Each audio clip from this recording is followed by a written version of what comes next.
देखिए, बिल्कुल सही बात नरेंद्र मोदी जी ने कही, क्योंकि जो ईश्वर है, भारत माता भी है, वो भी ऐसी जो लोग होते हैं उनको आशीर्वाद नहीं देती जो भारत माता का बुरा चाहते हैं। केवल नाम इंडिया रख लेने से कोई भारत माता की संतान नहीं हो जाता। अमीर जी, आप मुझे बताइए, भारत माता की हत्या बोल दिया, इतनी घटिया सोच है, इतनी घटिया राहुल गांधी की। और राहुल गांधी संसद में है, हमारे लोकतंत्र का मंदिर है, 2018 में आंख मार रहे थे और कल हवाई चुंबन दे रहे थे। अरे आप बताइए, जनता सोचती है ये कहां से आया है, पनौती है ये। इसे भस्मासुर कहें, काला टीका कहें, पनौती कहें, क्या कहें। और आप देखिए कांग्रेस का हाल राहुल गांधी ने क्या कर दिया है।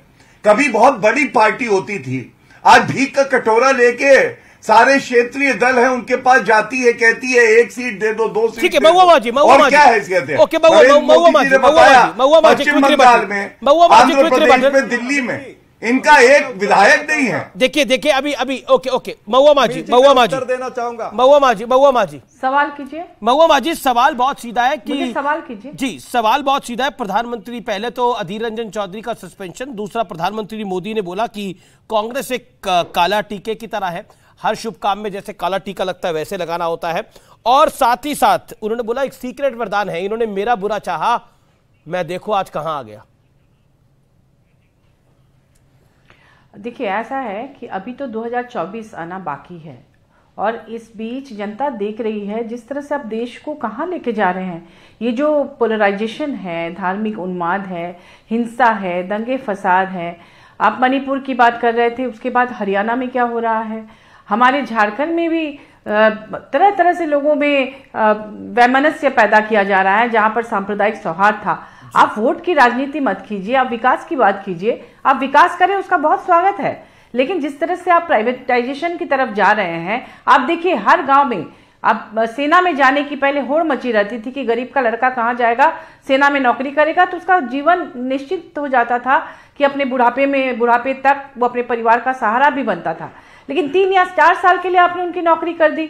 3 साल में अगर शादी भी करेगा तो फिर 3-4 साल बाद जब बेरोजगार होगा, मैं बता रही हूँ, देखिए विकास की बात आप कर रहे हैं तो देश के हित में आपको सोचना चाहिए ना। जो सेना का काम है, और मुझे लगता नहीं जो सेना में जाता है वो उसको नौकरी की तरह देखता है, मुझे लगता है वो सेवा भाव की तरह देखता है, माँ भारती की सेवा के भाव पर देखता है। लेकिन महुआ माजी, मेरा एक सिंपल सवाल है, मैं वारिस पठान को ले लेता हूँ 30 सेकंड, फिर मैं आपको बताता हूँ।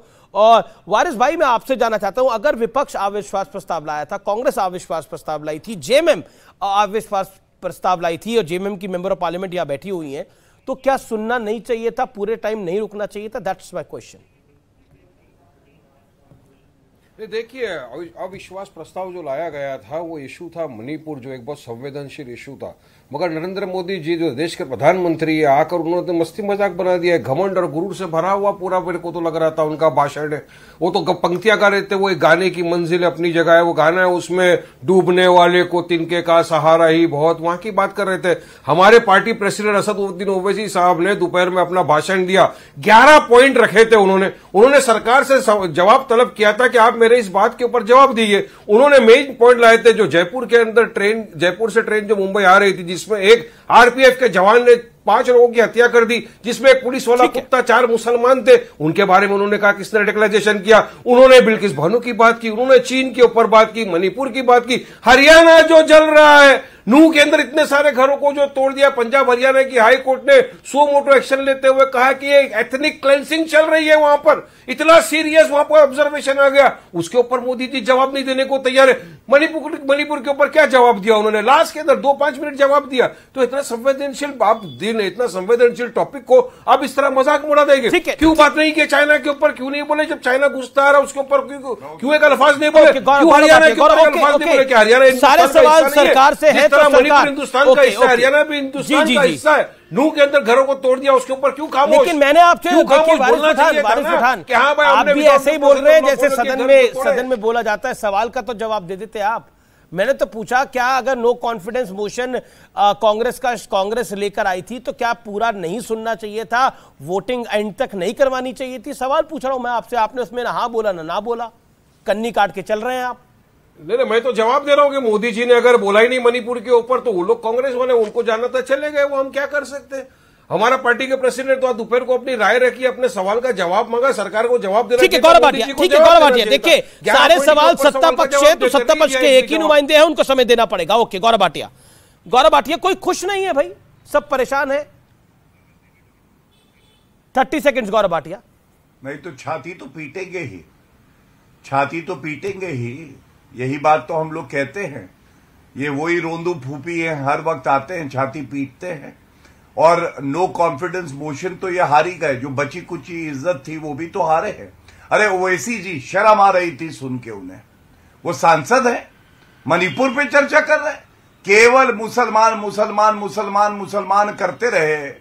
उनको मणिपुर पे इतना भी नहीं हुआ कि एक बार कहें कि हां वो खड़े हुए हैं हर मणिपुर निवासी के साथ और वो सारी मदद करेंगे। एक सुझाव आप बताइए अमित देवगन जी, 3 दिन तक चर्चा चली, कोई सकारात्मक सुझाव राहुल गांधी की तरफ से, अधीर रंजन की तरफ से, गौरव गोगोई की तरफ से, महुआ मोइत्रा की तरफ से, या एक बात बताइए, एक सवाल है मेरा गौरव भाटिया, मेरे पास समय की आज बड़ी दिक्कत है, लेकिन मेरा एक सवाल है दिल की गहराइयों से। एक तो पहले प्रधानमंत्री ने बोला कि इनको हमने बोलने का मौका दिया, इनकी पार्टी ने अधीर बाबू को मौका नहीं दिया, लेकिन इन्होंने गुड़ का गोबर कर दिया, और फिर आप लोगों ने सस्पेंड भी करवा दिया उनको, अधीर बाबू को। देखिए इसमें गलती अधीर बाबू की नहीं है, जैसा गुरु होता है वैसा ही चेला आता है जी। गुड़ गोबर करने का अगर किसी को महारत हासिल है तो राहुल गांधी को है। ठीक है, सेल गोल के पहले एक और ले ले और वो है राहुल गांधी, और सेल गोल के मैराडोना इनको और धोना वो है अधीर रंजन चौधरी। ठीक है, ठीक है, ठीक है, ये लोग करते हैं। ठीक है, ओके चरण सिंह साहब, लास्ट 10 सेकंड, चरण सिंह साहब 10 सेकंड में रिप्लाई, इनके आशाप रिप्लाई। आप लोग खुद सेल्फ गोल में माहिर है। देखिए दुर्भाग्यपूर्ण बात है कि मणिपुर के अंदर 160 से ज्यादा लोगों की मृत्यु हो गई, 5000 से ज्यादा हथियार चोरी हो गए हैं। बोलने नहीं दिया, कौन बोलेगा? आप लोगों ने क्यों नहीं बोलने दिया? और अब बात संसद में, अमित जी कौन, और अब बात व्यूअर्स संसद में प्रधानमंत्री मोदी की धुआंधार बैटिंग की। अविश्वास प्रस्ताव के तीसरे दिन आज बारी प्रधानमंत्री मोदी के बोलने की थी, और उन्होंने एक एक करके हर मुद्दे पर सिंगल हैंडेडली विपक्ष के बाउंसर पर सिक्सर लगाए। प्रधानमंत्री मोदी ने सबसे पहले विपक्ष के अविश्वास प्रस्ताव पर निशाना साधा। प्रधानमंत्री मोदी ने कहा कि विपक्ष का अविश्वास प्रस्ताव उनके लिए भगवान के आशीर्वाद की तरह है, क्योंकि 2018 में याद करिए तो विपक्ष के पहले अविश्वास प्रस्ताव के बाद 2019 में बीजेपी को 2014 के मुकाबले ज्यादा वोट मिले थे, ज्यादा सीटें मिली थी। प्रधानमंत्री मोदी ने यह भी कहा कि यह अविश्वास प्रस्ताव सरकार का नहीं विपक्ष का है। प्रधानमंत्री मोदी ने 2 टूक कहा कि 2028 में जब विपक्ष फिर से अविश्वास प्रस्ताव लाएगा तब तक भारत दुनिया की टॉप 3 इकोनॉमी बन चुका होगा। प्रधानमंत्री मोदी ने तंज कसते हुए यह भी कहा कि 2028 में जब विपक्ष अविश्वास प्रस्ताव लेकर आए तो थोड़ी तैयारी यानी होमवर्क के साथ आए, क्योंकि विपक्ष के पास ना तो मुद्दे हैं और ना ही तर्क है। प्रधानमंत्री मोदी ने यह भी कहा कि मॉनसून सत्र में विपक्ष को हिस्सा लेना चाहिए था, क्योंकि सरकार हर मुद्दे पर बात करने के लिए तैयार थी, लेकिन उनके लिए दलहित देश हित से ज्यादा महत्वपूर्ण था। प्रधानमंत्री मोदी ने यह कहा कि विपक्ष को गरीब की चिंता नहीं है, सत्ता की भूख की चिंता है। विपक्ष को देश के युवाओं की चिंता नहीं है। प्रधानमंत्री मोदी ने एक एक करके हर वार किया और वार भी जोरदार किया। फिलहाल आर पार के आज के एडिशन को यही समाप्त करते हैं। आप देखते रहिए न्यूज़ 18 इंडिया, तमाम बड़ी खबरें जारी हैं। नमस्कार।